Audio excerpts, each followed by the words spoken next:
നമസ്കാരം, എൻ്റെ പേര് ശബരീഷ്. ഞാനും എൻ്റെ ഫ്രണ്ടും ജിതിനും കൂടി കഴിഞ്ഞ ദിവസം ബൈക്കിൽ പോയിക്കൊണ്ടിരിക്കുമ്പോൾ ഫ്രണ്ടിൽ പോകുന്ന കാറിൽ അർജൻറ്റ് എന്നൊരു ബോർഡ് കണ്ടു. നമ്മൾ പലതരം അർജൻറ്റ് എന്ന ബോർഡ് കണ്ടിട്ടുണ്ട്. ഉദാഹരണത്തിന് hospital urgent, airport urgent, food urgent. പക്ഷേ ഇത് ആദ്യമായിട്ട് ഞാൻ മാരേജ് അർജൻറ്റ് എന്ന് പറഞ്ഞൊരു ബോർഡുണ്ട്. അതായത് കല്യാണം അർജൻറ്റ്. നമ്മുടെ നാട്ടിൽ ഏത് അടിയന്തര കാലാവസ്ഥയിലും നടത്തി കൊടുക്കുന്ന ഒരു കാര്യമാണ് കല്യാണം. ഉദാഹരണത്തിന് വെള്ളപ്പൊക്കം വന്ന് വീടൊക്കെ മുങ്ങിക്കഴിഞ്ഞാൽ തൊട്ടടുത്ത ദിവസം പത്രത്തിൽ ചെറിയ വാർത്തയുണ്ടാവും. കനത്ത വെള്ളപ്പൊക്കം, വധുവും വരനും സാമ്പാറിൻ്റെ ചെരുവത്തിൽ തുഴഞ്ഞ് കൃത്യമായി മണ്ഡപത്തിലെത്തി മുഹൂർത്ത സമയത്ത് കല്യാണം നടന്നു. നമ്മുടെ നാട്ടിൽ പെട്ടെന്ന് നടക്കുന്ന രണ്ട് കാര്യമുള്ളൂ. ഒന്ന് കല്യാണവും, രണ്ട് മരണവും. ഞാൻ എൻ്റെ ഒരു കൂട്ടുകാരനോട് ചോദിച്ചു, എടാ നിന്റെ കല്യാണം എപ്പോഴായിരുന്നു?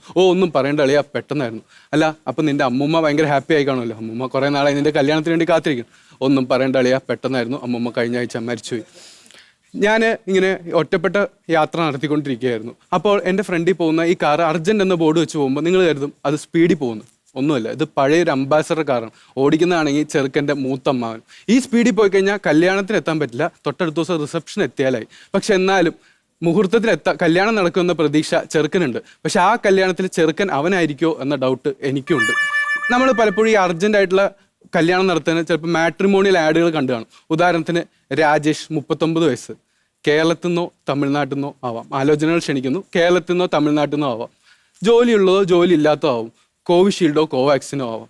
39 വയസ്സാകുമ്പോൾ രാജേഷ് എല്ലാം ഉൾക്കൊള്ളാൻ തയ്യാറായിരിക്കുന്നു. അദ്ദേഹം ഇനി എന്തും സ്വീകരിക്കും. ഈ കല്യാണം അർജൻറ്റ് എന്ന് ഇവർക്ക് ബോർഡൊക്കെ വെക്കുകയാണെങ്കിൽ ഞാനൊക്കെ എങ്ങാനും ബിവറേജസ് അർജൻറ്റ് എന്ന് പറഞ്ഞൊരു ബോർഡ് വെച്ച് പോയി കഴിഞ്ഞാണ്ടല്ലോ പെട്ടെന്ന് എത്തില്ല. കാരണം കുറേ ചേട്ടന്മാർ ഓൾറെഡി ലിഫ്റ്റ് ചോദിച്ച് അവിടെ വെയിറ്റ് ചെയ്യുന്നുണ്ടാവും. ഈ കല്യാണം അർജൻറ്റ് എന്ന് പറഞ്ഞാൽ പക്ഷേ കല്യാണം അർജൻറ്റ് അല്ലാത്ത ഒരേ ചില ആളുകളേ ഉള്ളൂ. അത് ചില നടിമാരാണ്. അവരോട് നമ്മൾ എപ്പോൾ കല്യാണം എപ്പോഴാണെന്ന് ചോദിച്ചാൽ അവർ ഉടനെ എടുത്ത് വായിക്കും പറയും, ആക്ച്വലി ഞാനിപ്പോൾ കല്യാണത്തെ പറ്റി ചിന്തിക്കുന്നില്ല, അതിനൊരുപാട് സമയമുണ്ടല്ലോ, ഞാനിപ്പോൾ കരിയറാണ് ഫോക്കസ് ചെയ്ത്. എന്തിന്? കല്യാണത്തിൻ്റെ ഒന്ന് വളയിടുമ്പോൾ ക്യാമറാമാൻ, വെഡ്ഡിങ് ഫോട്ടോഗ്രാഫർ ചോദിക്കും, മാഡം കല്യാണം എപ്പോഴാണ്? അപ്പോഴും അവർ പറയും, ആക്ച്വലി ഞാനിപ്പോൾ കല്യാണത്തെ പറ്റി ചിന്തിക്കുന്നില്ല, അതിനൊരുപാട് സമയമുണ്ടല്ലോ, ഞാനിപ്പോൾ കരിയറാണ് ഫോക്കസ് ചെയ്യുന്നത്. പക്ഷേ ഇവരുടെ കല്യാണം അർജൻറ്റ്ലി നടത്തുന്ന ചില ഓൺലൈൻ മാധ്യമങ്ങളാണ്. അവർക്കാണ് ആഗ്രഹം. കാരണം ഇത് നടത്തിയാലേ അവർക്ക് അറിയാൻ പറ്റൂ സീരിയൽ നടി ഭർത്താവ് ആര്, അറിഞ്ഞാൽ നിങ്ങൾ ഞെട്ടും. എങ്ങാനും ഈ ലിങ്കിൽ ഞെക്കിക്കഴിഞ്ഞാൽ സീരിയൽ നടി വരെ ഞെട്ടും. കാരണം അവർക്ക് ഒരു പരിചയം ഉണ്ടാവില്ല ഇത് ആരും. ഞാനിങ്ങനെ ഇത് പറഞ്ഞുകൊണ്ടിരിക്കുമ്പോഴാണ് എന്നെ ഞെട്ടിപ്പിച്ച ഒരു സംഭവം ഈ അടുത്തുണ്ടായത്. അതായത് പ്രധാനമന്ത്രി ഒളിമ്പിക്സിൽ പോകുന്നവർക്ക് കൊടുത്ത സന്ദേശമാണ് ഗോ ഫോർ ഗോൾഡ് എന്ന്. പക്ഷെ ഇത് അക്ഷരാർത്ഥത്തിൽ ഉൾക്കൊണ്ട് നമ്മുടെ നാട്ടിലെ ചില വരന്മാരാണ്.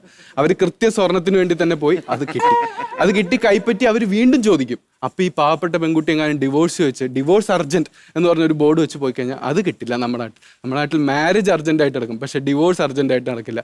അതിന് മിനിമം 6 മാസം ഒന്നിച്ച് താമസിക്കുകയും 3 കൗൺസിലിങ്ങും വേണം. ഇത് പറഞ്ഞുകൊണ്ടിരിക്കുമ്പോൾ ജിതിൻ എന്നെ വിളിച്ചു പറഞ്ഞു, നോക്കടാ ആ പഴയ അംബാസഡർ കാറിൽ അവർ നല്ല വൈബിലാണല്ലോ പോകുന്നത്, ചിങ്ങമാസം വന്നു കയറുന്നത് ഫുൾ വൈബിലാണ്. ഞാൻ ഒന്ന് സൂക്ഷിച്ച് നോക്കിയപ്പോഴാണ് മനസ്സിലായി അവർ വൈബിലൊന്നും അല്ല പോകുന്നത്. നമ്മുടെ പേട്ട തൊട്ട് ഇരുമ്പനം വരെയുള്ള എല്ലാ കുണ്ടിലും കുഴിയിലും ചാടി കഷ്ടപ്പെട്ട് കുലുങ്ങിയാ പോകുന്നത്. ഇനി എങ്ങാനും ആ പേട്ടയിലുള്ള വലിയ കുഴിയിൽ വീണാണ്ടല്ലോ, ആരോ പറഞ്ഞ പോലെ ഈ കല്യാണം സ്വർഗത്തിൽ വെച്ചേ നടക്കും.